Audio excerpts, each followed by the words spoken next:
The strength of the U.S. dollar has a direct impact on retirement income and expenses. While some assume a weaker dollar means a retirement is going to be cheaper, not so much. The reality is much more complicated.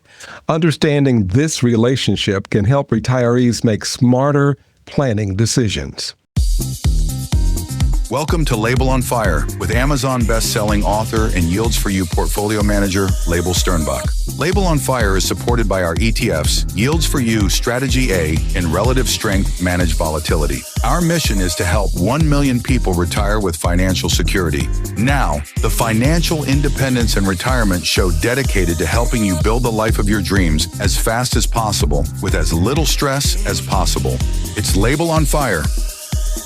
Hello again, everyone, and welcome back to Leibel On Fire. I'm Freddie Bell, and with me is Amazon's best-selling author of a couple of books that I'm sure you have in your library by now. If not, why? The first one is Authenticity, and the second is Living with Financial Anxiety. Leibel, hello, and welcome back. Hey, how are you doing today? Unbelievable. Glad you're with us. And I want to talk about the weaker dollar and retirement bargain. Is it a bargain or a hidden risk, I should say? So how do we start? Let's talk about how does dollar weakness impact inflation and everyday expenses? We hear about inflation going up and down all the time, but let's talk about the real impact. Yeah. So when your currency, and we'll just talk in general terms, when your country's currency goes up in value, that means that it's just like your house went up in value or your investment accounts went up in value. You got more purchasing power, right? So you can go to other countries, right, and buy things from them, and it's cheaper for you, right? So the biggest way that this shows up for people is when you travel abroad, right? You travel to a country that has a low currency relative to ours, right? You get to have this lavish vacation and it doesn't really cost you a lot, right? You can get to enjoy that. Mm-hmm. So people go to, South America, or they go to, Greece and, other countries like that where especially countries where tourism is very relevant and that's their primary industry. A lot of them will artificially try to reduce their currency value relative to the people who visit. By the same token, right? So if the US dollar, right, is strong relative to, let's say, China, right, where we get a lot of stuff, it means that we can buy a lot for a little bit of money, right? That works well. Now, the problem is what happens when the value of the dollar decreases, at least relative to these other currencies? Things like importing goods become more expensive, right? Because it takes more dollars to purchase the same amount of goods because it's worth less money to them. And so that can drive inflation, right? So, and you really got to look at where your spending is, right? If the things that you purchase in your life come from overseas, then your cost of living is going to increase, right? So think about electronics, right? Orange juice, by the way, or apple juice, a lot of that comes from China, at least the raw fruits. So there's a lot of things that we import into this country and that will get more expensive. Won't affect so much for things that are bought inside this country, though. Mm-hmm. So how do we benefit from a weaker dollar, and why does the White House want a weaker dollar? So the Trump is historically, right, this isn't a new thing. This is something that he has been outspoken about for forever, was that he wanted a weaker dollar. And a weaker dollar benefits when you're exporting, right? So if you are selling goods overseas, right, and people or tourism, right? People are coming to visit us, which, by the way, tourism in the United States has been on the decline since COVID, partially because our dollar is stronger. And so Europeans and even Canadians, right? They're going, well, if I want to go to a warmer climate, maybe I'll go a little further south where my money goes further. Mm-hmm. And so Trump, very much wants to, right? He's been very outspoken about the fact that he wants to balance the scales when it comes to trade. He wants to even out that trade deficit. And very much, one of the ways to do that is to weaken the value of our currency, which makes our goods more attractive to, outside purchasers, which is the very same thing that he has accused China of doing for the longest time, right? Mm-hmm. And China knows that their economy is dependent on other people. And so they are very they try very much to kind of control their currency. They've been accused of, trade manipulation because of that, but they're a weaker currency benefits an exporter. Interesting. Everyone, we're talking with Leibel Sternbach. We're talking about a weaker dollar. Is it a retirement bargain or a hidden risk? And so in that regard, you just talk about what it means in the White House administration. What does a weaker dollar mean for me or a retiree with regard to our income and especially with our savings? So that is a harder onion to peel, right? It's the fact is that our economy is so globalized, right? That it's very hard to say, well, the things that we use every single day, the vast majority of it comes from overseas, or the vast majority comes from inside the United States. If there was a very clear cut, right, like, oh, well, we're a net exporter of food, or we're a net importer of food, and we're a net importer of, or exporter of energy, then you can make easier claims and say, well, it's going to be inflationary or it's going to be deflationary. Unfortunately, it's very hard to unwind that. The White House has their theories, and I'll be honest, right? Like, if you look at what happened this past year, right, 2025 was a perfect example of where you had this complex interaction of global trade and local policy, right? So domestic policy was, we want to bring manufacturing back to the United States. We want to create more of a level playing field. The dollar is just another tool in that game. And everyone, all the experts, right? Trump announced tariffs and the stock market tanked. But then what happened? None of it materialized. Inflation didn't materialize. The things that people were worried about didn't quite materialize the way that they expected it to. Now, did it not materialize because Trump rolled back some of that, walked back a lot of it, and was a negotiating tactic? Did it not materialize because the White House's view of how our economy works is a lot closer to what it actually is versus what the institutions believe that our economy is? Who's to say, right? There is a lot of unknowns when it comes to how all of this plays out, that to say whether a weaker dollar is good or bad for the population as a whole of retirees, or for you specifically as an individual, it's a coin toss.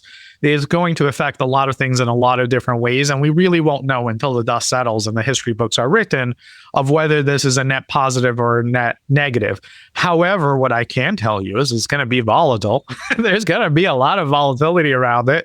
And I'm already seeing the ads from from anybody who's got any kind of sophistication, they're using it to push annuities or push gold or push silver. I don't know, you saw the headlines, right? Like the silver and gold trades that defied all of the experts, right? It doesn't make any sense, but the value was driven up primarily by, non-institutional investors. So you're exactly right. Gold over $5,000. It's amazing seeing that.